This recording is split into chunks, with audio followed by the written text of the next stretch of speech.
Spain. Land of historic cities. Land of fate. Land of cultures that met and decided to remain.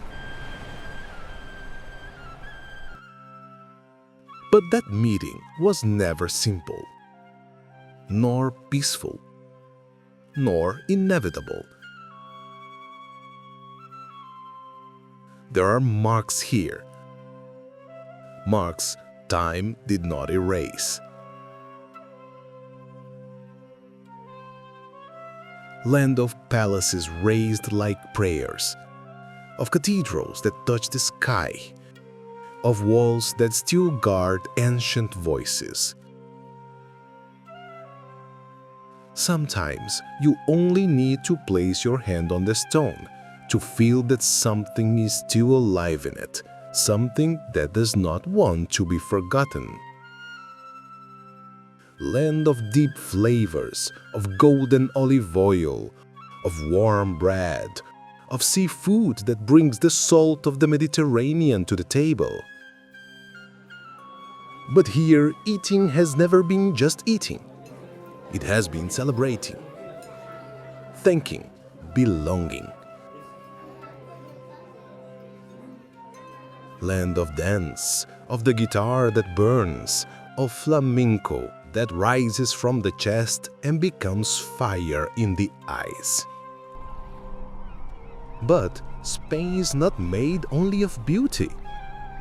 It is made of memory. And every memory holds secrets. Secrets of kingdoms that existed and disappeared. Secrets of forgotten loves. Secret of faith that walked side by side, even when no one believed such a thing was possible. These secrets are still here, in the shadows of courtyards, in the silence of converted mosques, in the gold of the cathedrals, in the water that never stopped flowing. Most people pass by without noticing. Today, we are not going to pass. We are going to listen. Because Spain is not learned, not memorized, not explained. Spain reveals itself slowly, at the right moment, to those who are present. So, breathe. Release the hurry and come with me.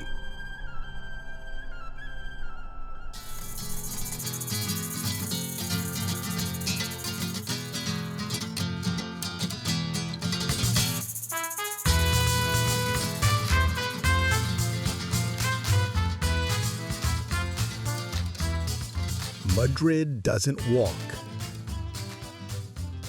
It pulses. But wait, it's not just any pulse.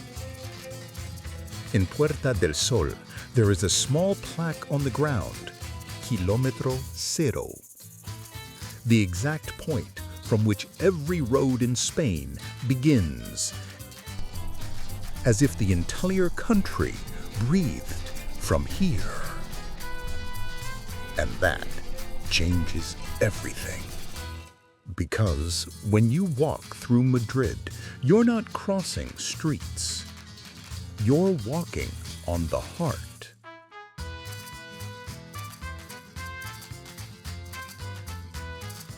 But Madrid has secrets, and one of them is the cats. Have you heard of this? Those born in Madrid are called gatos, cats. Why? No one knows for sure. Some say it was the agility of soldiers who scaled the walls. Others say it's because Madrileños live at night. In the night, the eyes shine. Madrid lives in the now, not in the yesterday, not in the later. In the morning, cafes open like someone opening a conversation, without hurry, but with presence. In the Prado Museum, art isn't just hung on the wall, it is alive. You don't look at it, it looks back. And then the rhythm changes. On Gran Via, the world moves without apologizing. Theater, posters, laughter, traffic, tourists, languages crossing, fast footsteps. Everything together, everything now. Madrid doesn't explain. Madrid happens. But there is a place where time decides to rest.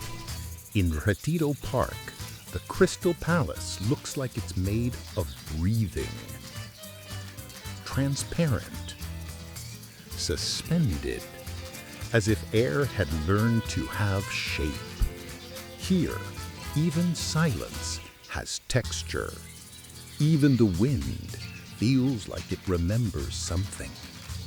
And then, when the sun begins to fall, no, the city does not end. It simply changes skin.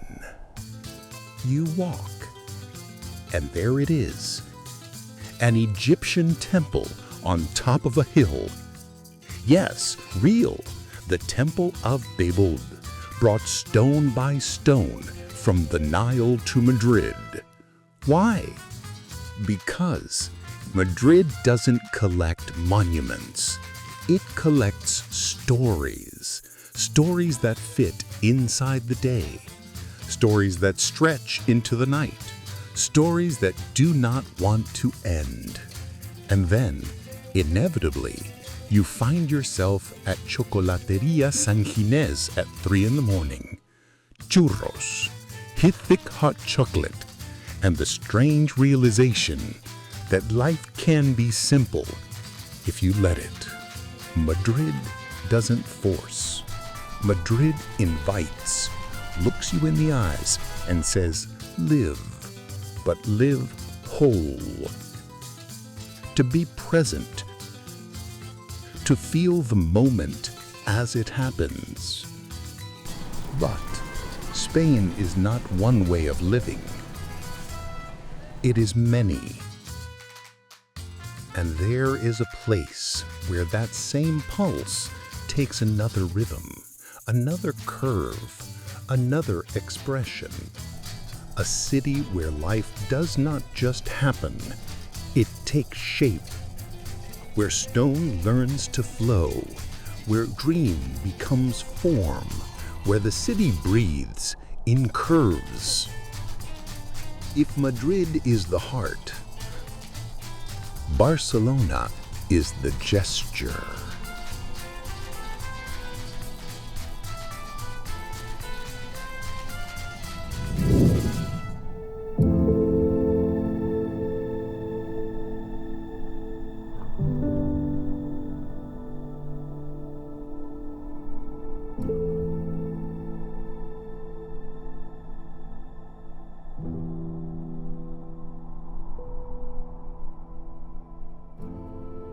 Barcelona was not built.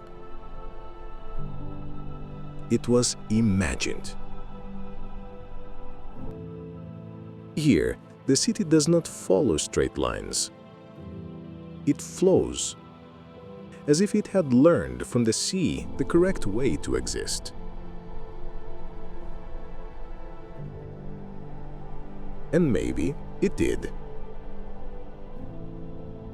Because that is what Barcelona is. Land and water in conversation. But there is something more. There is a moment walking through the city when you feel the buildings are looking back at you. This is not an accident. It is Gaudí, a man that did not build houses, he built organisms.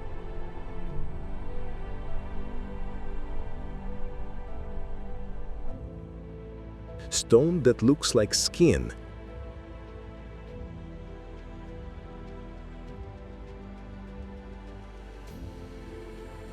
Windows that look like eyes. Lines that look like movement. At Casa Batoyó, the walls ripple as if the house itself were breathing.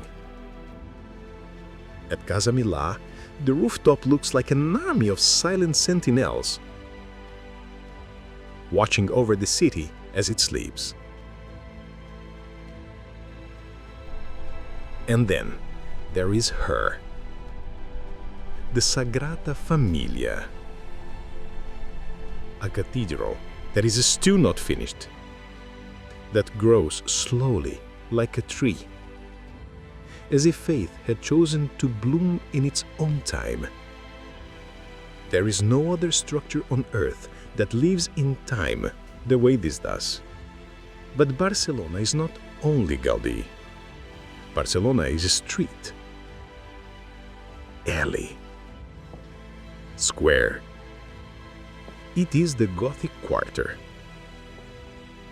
where the shadows hold layers of memory, and if you are walking on centuries that never truly ended.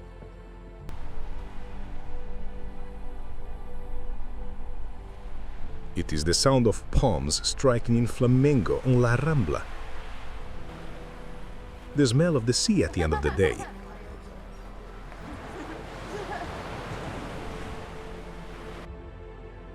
Barcelona is movement, but not rushed movement, a natural rhythm. It is the body being guided without realizing it. You walk, and the city walks with you. And then, when late afternoon touches the harbor, and the Mediterranean takes a deep breath, everything becomes simple. Sea, light, breath. Barcelona does not try to impress. It simply is. Barcelona is living form, a dream risen in stone, a city that reminds you every day that beauty does not need permission to exist. But there are moments when beauty does not only want to be seen, it wants to be felt. In Barcelona, the city imagines, draws, dreams. But farther south, the dream descends from thought into the chest. Form becomes gesture, image becomes heat, silence becomes voice. If Barcelona is where the city breathes, Seville is where it burns.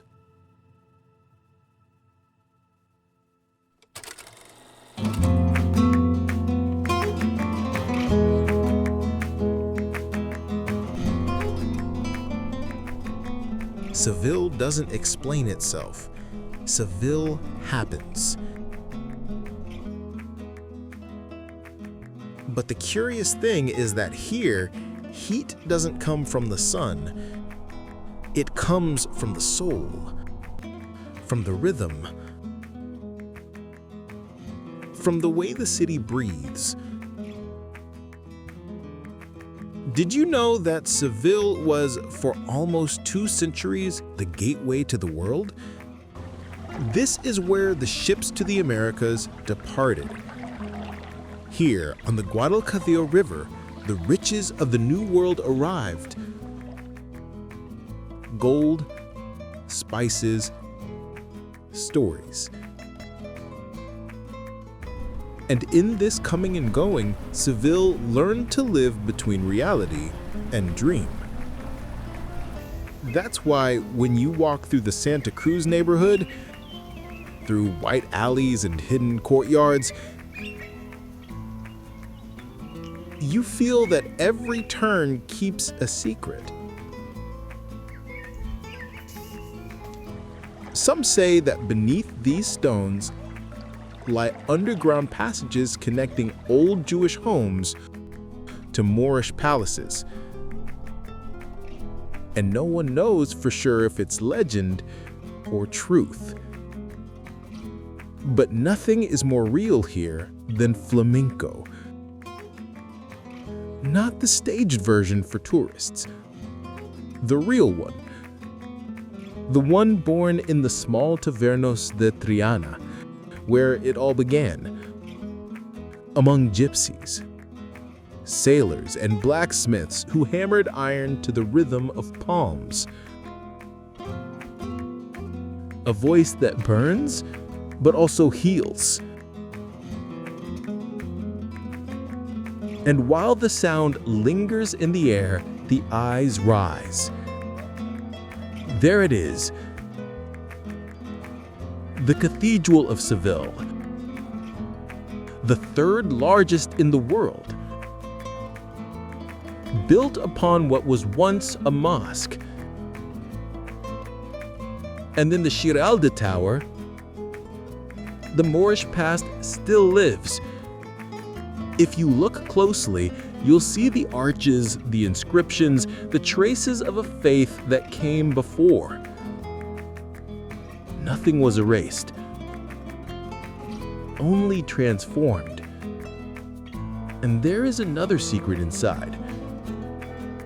Few people know that at the heart of the cathedral lie the remains of Christopher Columbus, or at least part of them. Not even history is certain. But that's what Seville does to time. It mixes it, hides it, provokes it. At the end of the day, when the sun dips and paints everything gold, the city changes tone. Courtyards fill with voices, balconies light up, and the scent of azahar, orange blossom, spreads through the air. A perfume that they say never leaves those who breathe it. That's Seville, a place where past and present dance without shame. Where faith becomes music. Where pain becomes beauty. And where feeling is still dangerous. But no one wants protection. But when night arrives and the sound of guitars dissolves into the air, a silence remains. A silence that doesn't put out the fire. It keeps it. And then the path turns east, toward a city where fire becomes light and emotion becomes memory. Granada.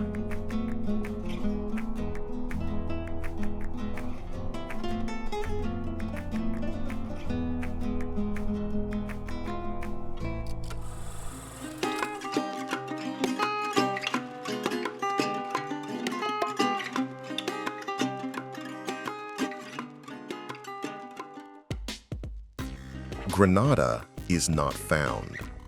Granada is revealed. But here comes the first secret. In Granada, nothing was built to impress. It was built to endure. And maybe that's why the city seems to speak. Not with a voice, but with water. The Alhambra, did you know, was designed so that water is always present. Flowing, reflecting, doubling the light. For the Nasrids, it symbolized life, purity, paradise.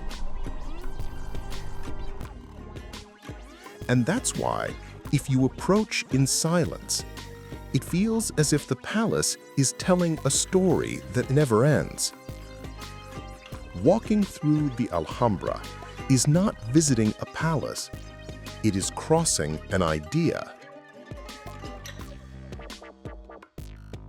An idea built of hidden mathematics, impossible symmetry, Arabic inscriptions carved into the walls whispering, "Only God is victorious."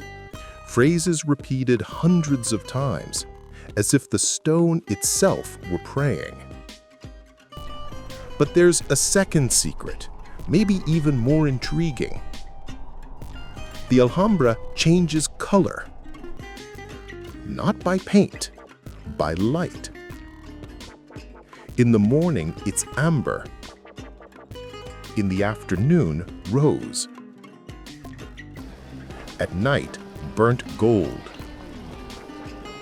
And each person sees a different color, as if the palace were responding to your gaze. That is Granada, a city that looks back at you. In the streets of the Albaicin, where white houses guard ancient shadows, you feel as if you're walking through a breathing labyrinth. There, you'll find some of the city's most discreet viewpoints. And the most famous one, Mirador de San Nicolás, where the Alhambra, illuminated, seems to float. And if you keep climbing, you reach Sacromonte, a hillside of cave homes inhabited for centuries, where one of the most intense forms of flamenco was born. Granada has another peculiarity few people notice. It is a city of perfect contrasts, light and shadow, silence and music, mountain and garden, memory and reinvention. Granada doesn't want to be explained. Granada wants to be perceived. And those who perceive it never forget. Granada is the city where water speaks, where light shifts, where walls whisper poems. And when you think you finally understand it, the city gives you its final gesture. In Granada, every shadow points to another story. And every story leads somewhere else. A place where columns multiply endlessly, where two faiths shared the same ground, where the light chooses what to reveal and what to keep hidden. Córdoba.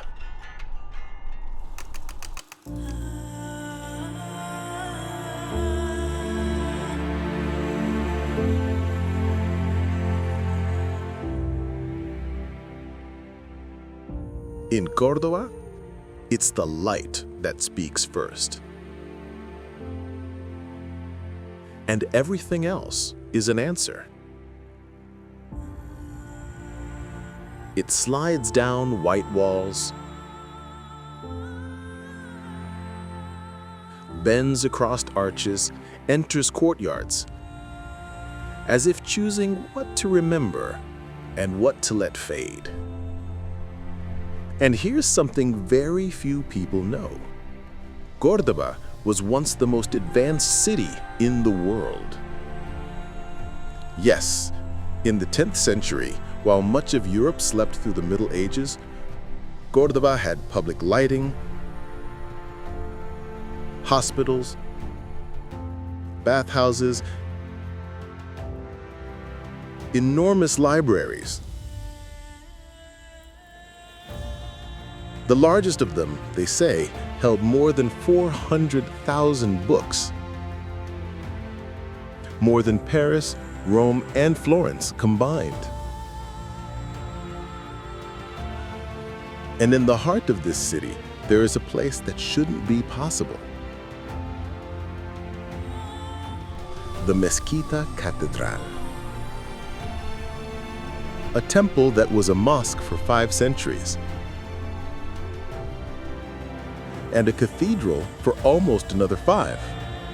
In the same building, without erasing what came before. When you enter, the red and white arches multiply, like a labyrinth built out of memory. There are more than 850 columns. Marble, jasper, granite, each one holding a fragment of a world that no longer exists, but refuses to disappear. And here's a curiosity. There's a precise point inside the mezquita where the light falls perfectly on the mihrab, the old Muslim prayer niche. It was calculated to reflect gold, glass, and calligraphy, as if it were a small piece of sky inside the earth. And just beside it, the Christian choir. Dark, dense, carved like a storm trapped in wood.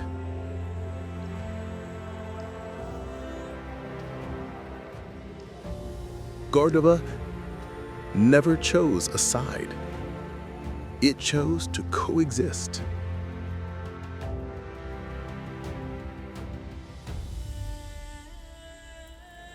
And that coexistence continues outside the walls. In the courtyards, for instance, one of the city's great secrets. Whitewashed walls, blue pots hanging like stars, flowers fighting for space with the air itself. Did you know these courtyards date back to the Romans? Were perfected by the Muslims and are now a UNESCO heritage treasure? And more. Every year in May, the Patios Festival takes place, when residents open their homes to strangers as if opening their own hearts.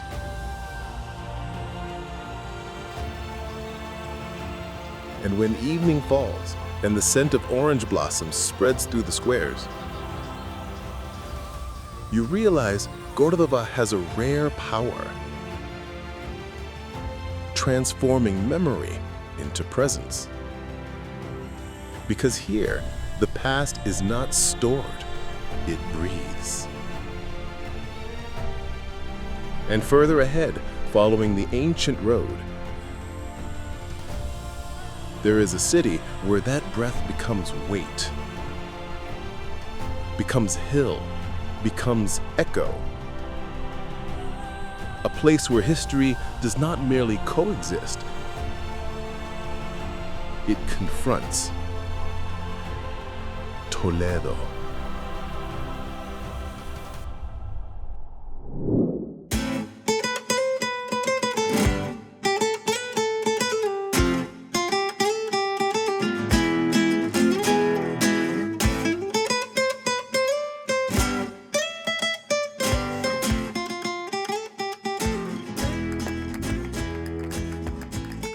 Toledo is not on the path.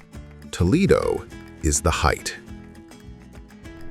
Raised on a granite hill surrounded by the Tagus River in the shape of a horseshoe, it was designed to be seen from far away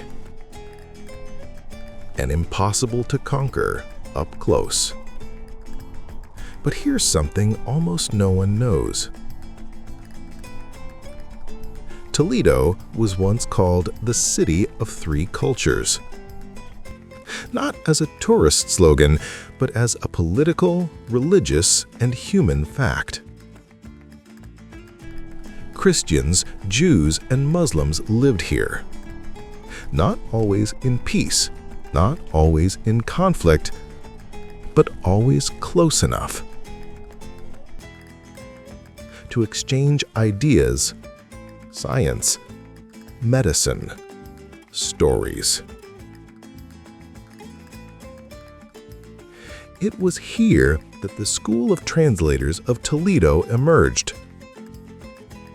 where Arabic, Hebrew, and Greek texts were translated into Latin and sent throughout Europe, saving knowledge that would otherwise have been lost forever.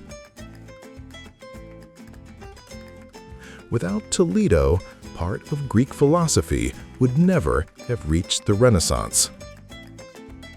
And that's why when you enter the city, you feel as if time is not linear. The streets are too narrow, too winding, as if they were hiding intentions. And in fact, they are. Because Toledo was the capital of the Visigothic kingdom, a Muslim fortress, a Christian jewel, and the seat of councils that changed the destiny of the peninsula.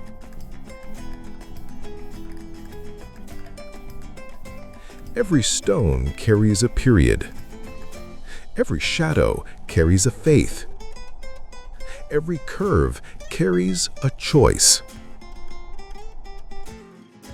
At the top of the city stands the Cathedral of Toledo. And inside, it isn't just a church, it's a gallery, an archive, a living map of everything Spanish art has ever dreamed. And here's something hardly anyone mentions. The sacristy holds one of the greatest collections of El Greco in the world. There you'll find the Derobing of Christ, a painting so intense it seems to light the room from within. But it doesn't stop there. There are works by Goya, Van Dyck, Rubens, Caravaggio, Velázquez, all in the same place. When you enter, you don't just look at the altar, you look at the entire history of art, condensed into a single space. And in the choir, the alabaster sculptures seem to breathe. Every face has an expression, every fold has weight. Everything was crafted to remind you that faith and art here walk side by side. The old Jewish quarter is a labyrinth that breathes memory. There stands the Synagoga de Santa Maria de Blanca, built, curiously, by Muslims for Jews under Christian rule. Three cultures under the same roof. And when you look beyond the walls, there they are, the windmills of La Mancha. Did you know the place where Don Quixote saw giants is less than an hour from Toledo? And the windmills are still there, steady, turning slowly, as if still waiting for the night to appear on the horizon. They are not just literary scenery. They were essential to the region's economy, grinding wheat, sustaining life, feeding entire towns. At night, Toledo changes skin. Golden lights slide down the stone. The bridges become perfect silhouettes. And the Tagus River seems to guard secrets. Secrets that belong not to one faith, not to one people, but to time itself. Toledo is not the past, it is permanence. And just ahead, there is a place where light doesn't fall on the stone. It makes the stone glow from within. Salamanca.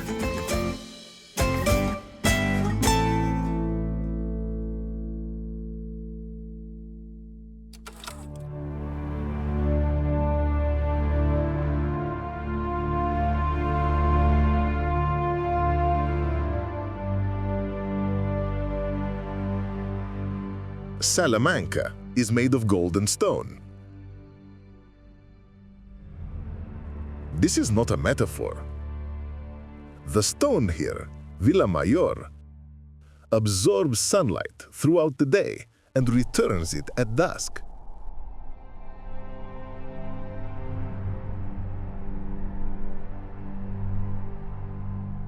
That's why, at the end of the afternoon, the city looks as if it is glowing from within. But it's not only the stone that shines. At the heart of Salamanca stands one of the oldest universities in Europe.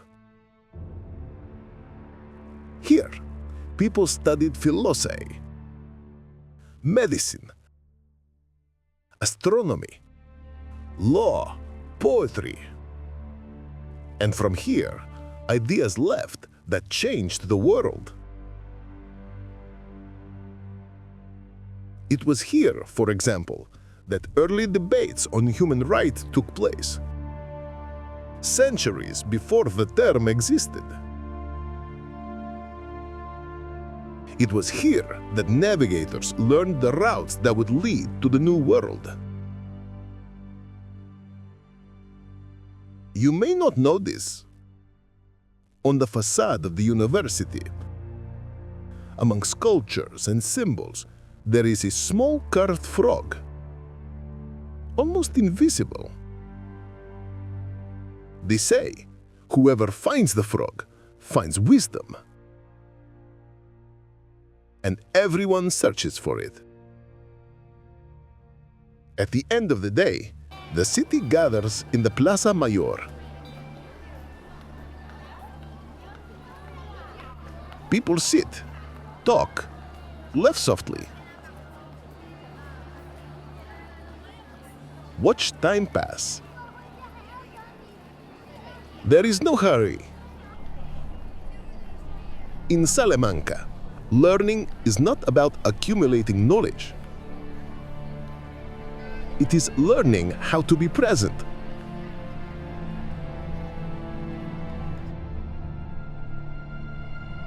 Salamanca teaches us to look, to see time with calm, to recognize the value of light. But not every city is made to rest in its past. There are places where history stands up and says, I can change. And when that happens, it does not happen quietly.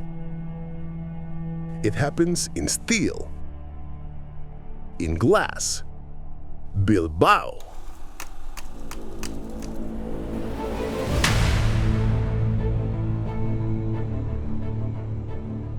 Bilbao was once gray. Factories, steelworks, shipyards, smoke. A city that worked a lot and appeared very little. But then something happened. Something no other city in the world had tried. How do you reinvent an entire place without starting from zero? Bilbao decided to find out. They called an architect named Frank Gehry, and they gave him the most valuable thing the city still had: the courage to change.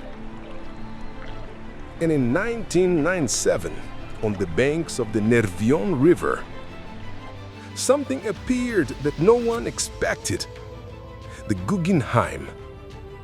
Not a beautiful museum, not a modern building, a work of art that changed the destiny of the city. After it came, bars opened, restaurants appeared, the streets gained life, jobs returned, tourism grew. This has a name. The world began to call it the Bilbao effect. It is still studied today in architecture, economics, urban planning, and public policy. Because no one imagined that a building could transform an entire city. But Bilbao did not become a museum city. It remained itself, proud, Basque, rooted in identity. Casco Viejo still breathes history. The tabernas still serve pinchos as one offers conversation. The river still cuts through the city like a line of life. Bilbao did not erase its past, it transformed it. And that is what makes it unforgettable. It proves that beginning again is possible. But just ahead, following the same sea, life takes on a different rhythm. Not the rhythm of transformation, but of presence, of the table, of the sea, of laughter. San Sebastian.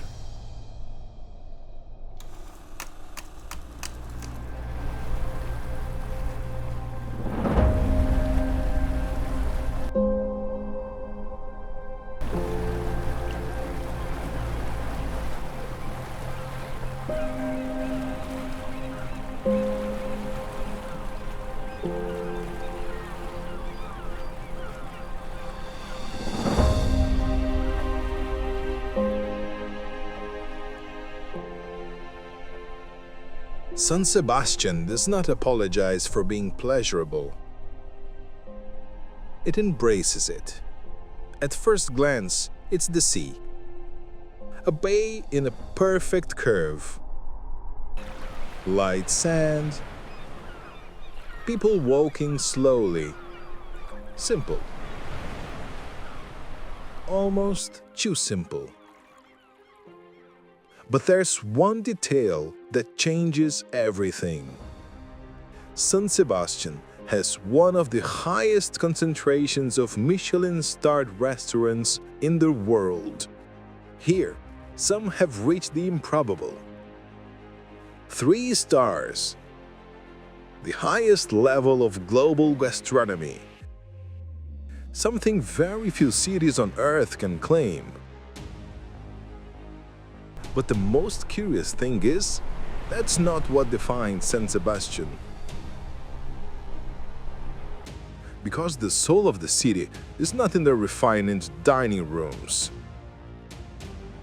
It's in the small bars, pinchos lined up along the counter, in the hand that points and says, "That one, now." You walk into a bar, take a glass of chacoli, bite, smile, leave. Enter another, repeat, and everything makes sense. Here, eating is not a meal. It is conversation. It is short exchanges, easy laughter, life without script, and all the while a sea is there. Watching, breathing with the city. La Concha Bay looks as if it was designed to remind us that life can be beautiful without needing to justify itself. San Sebastian is not a place to see. It is a place to feel. And when you leave, the body remembers. Not the beach, not the picture, not even the name, but the taste. And that stays. But there are cities that are not content to live only in the present. They want to draw what comes next. And when the sea moves down the coast and the horizon begins to turn white, curved, open, Valencia appears.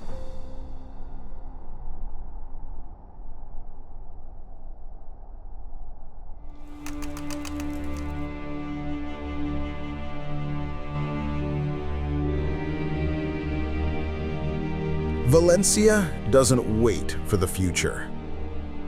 It builds it in plain sight. And here's something almost no one knows. If you ask any architect, urban planner, or engineer which Spanish city thinks the farthest ahead, they won't say Barcelona. They'll say Valencia. The reason begins where you would least expect it, with a river that disappeared. Did you know this? The old Turia River flooded the city in the 1950s. The tragedy was enormous, and Valencia made a bold decision to divert the entire river and turn the dry riverbed into a 9-kilometer park. Today, the Turia Garden is one of the largest urban parks in Europe, and it is exactly there, in the middle of that old river, that the future decided to take shape. The city of arts and sciences.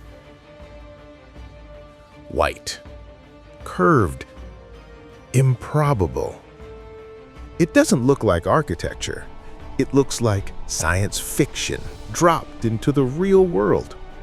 And here's another real curiosity.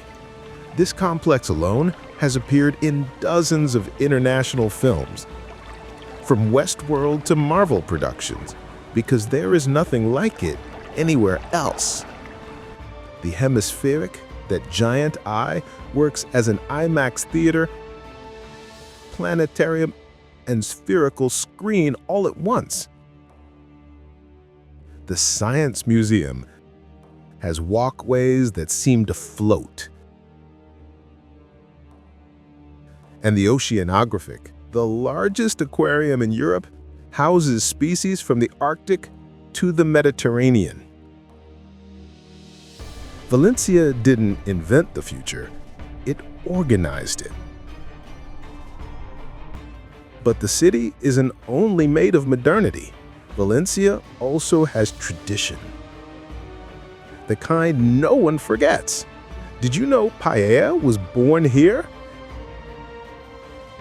And that the original recipe doesn't include seafood? It's made of chicken, rabbit, green beans, and a type of rice that only grows in this region. In the markets, especially the Central Market, one of the largest iron and glass structures in Europe, you feel Valencia's heartbeat. Local producers, spices, oranges, olive oils, lively conversations. And every street in the old town hides something unexpected. The tiny medieval Portal de la Vulgina, the Silt Exchange, a World Heritage Site, the Miguelete Tower,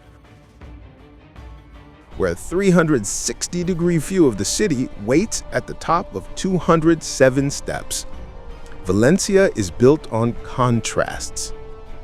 Narrow streets opening into futuristic avenues, historic markets speaking to glass sculptures, ancient traditions celebrated with tomorrow's boldness.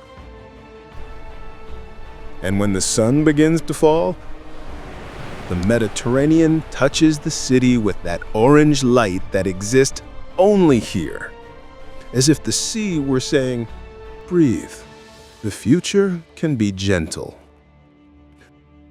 But before you leave, a warning. Valencia has a festival that feels impossible to explain.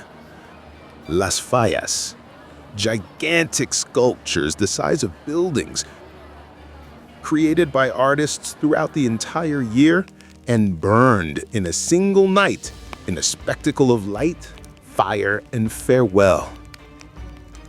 It isn't destruction. It's renewal. It's the city reminding you that nothing needs to last to be unforgettable. Valencia is not a promise. Valencia is proof. A living demonstration that tradition and the future don't need to fight. They can walk together. They can build together.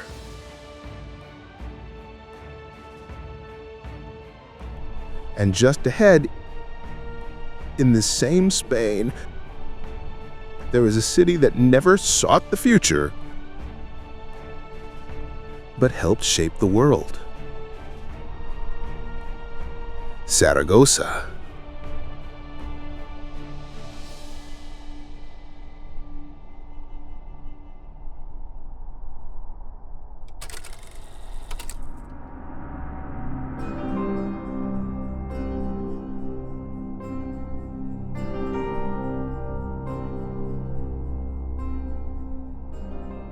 There are cities that were born to be a path. Zaragoza was born to be a crossroads. It did not appear by accident. It was chosen. Founded as Caesar Augusta, a Roman city built to control the movement of those who traveled from the interior to the sea, from north to south, from power to people. From the beginning, Zaragoza did not watch history. Zaragoza set the roots, and that has never changed. Beneath the streets, there are Roman ruins. By the river, medieval walls. And above them, the Basilica del Pilar. Not as a memory, but as a declaration. This city has always mattered. But here, the past does not weigh, it pushes. Today, Zaragoza is one of Spain's major logistical and technological engines. Here is Plaza, one of the largest logistics platforms in Europe. From here, Amazon distributes to the entire country. From here, Inditex, the home of Zara, moves its global network.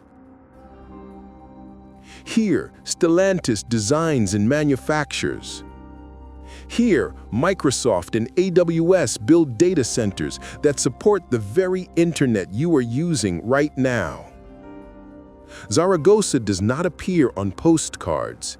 It appears on decision maps. While other cities are remembered, Zaragoza is the city that makes the world work. And maybe that is why, when you walk through it, there is a feeling that is difficult to explain. Nothing here is displayed. Nothing is theatrical. Everything is necessary. Squares where the sunlight falls slowly. Cafes where conversation is direct. A city short of itself, with no urgency to be seen. Zaragoza is movement. It is where things happen, where decisions become pathways. But every pathway, sooner or later, points in one direction. And in Spain, there is a destination that was not made for tourists.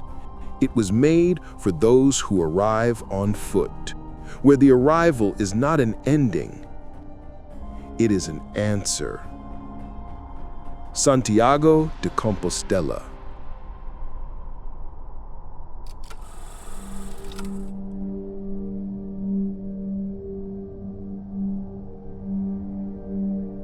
Before speaking about the city, you must speak about the path, because Santiago de Compostela is not the destination, It is a consequence. The Camino de Santiago has existed for more than 1,000 years. 1,000 years of footsteps, promises, searches, doubts, reunions. But here comes the first secret. Almost no one finishes the Camino for the same reason they began it. At the beginning, there is urgency, planning, expectation, photographs. Days later, there is no room for any of that. Only road, time, pain, and the sound of your own thoughts. And then something happens. The step stops being effort and becomes rhythm. The body understands the path. The mind grows quiet. The road begins to speak. It's in that moment that Santiago begins to grow inside you.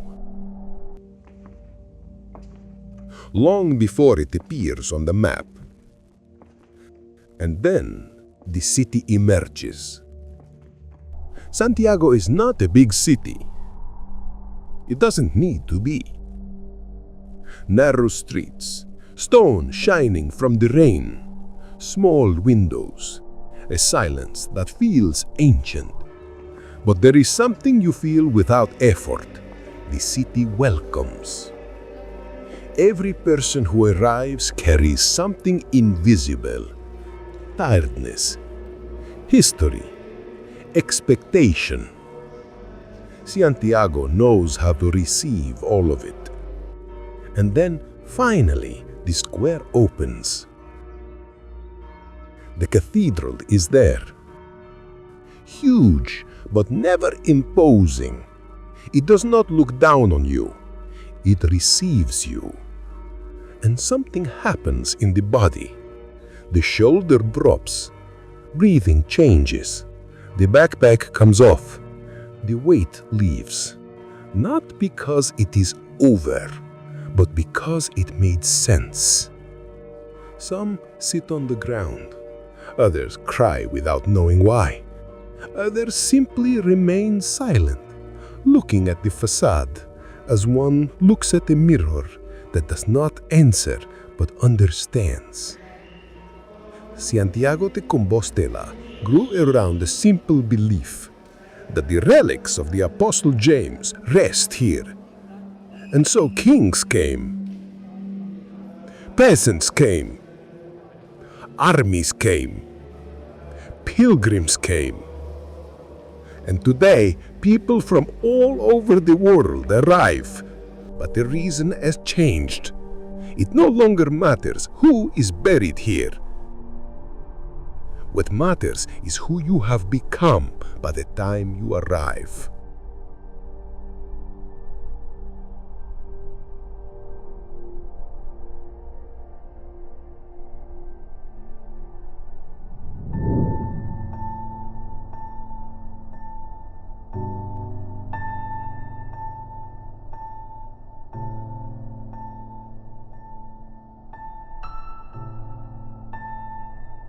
In the end, you realize something simple. Spain is not understood with the eyes. It is understood with the chest. Because here, everything lives with intensity. The light, the music, the conversation, the silence. There's no hurry. There's no disguise. There's no fear of feeling too much. You arrive thinking you came to see places, but without noticing, you begin to see yourself.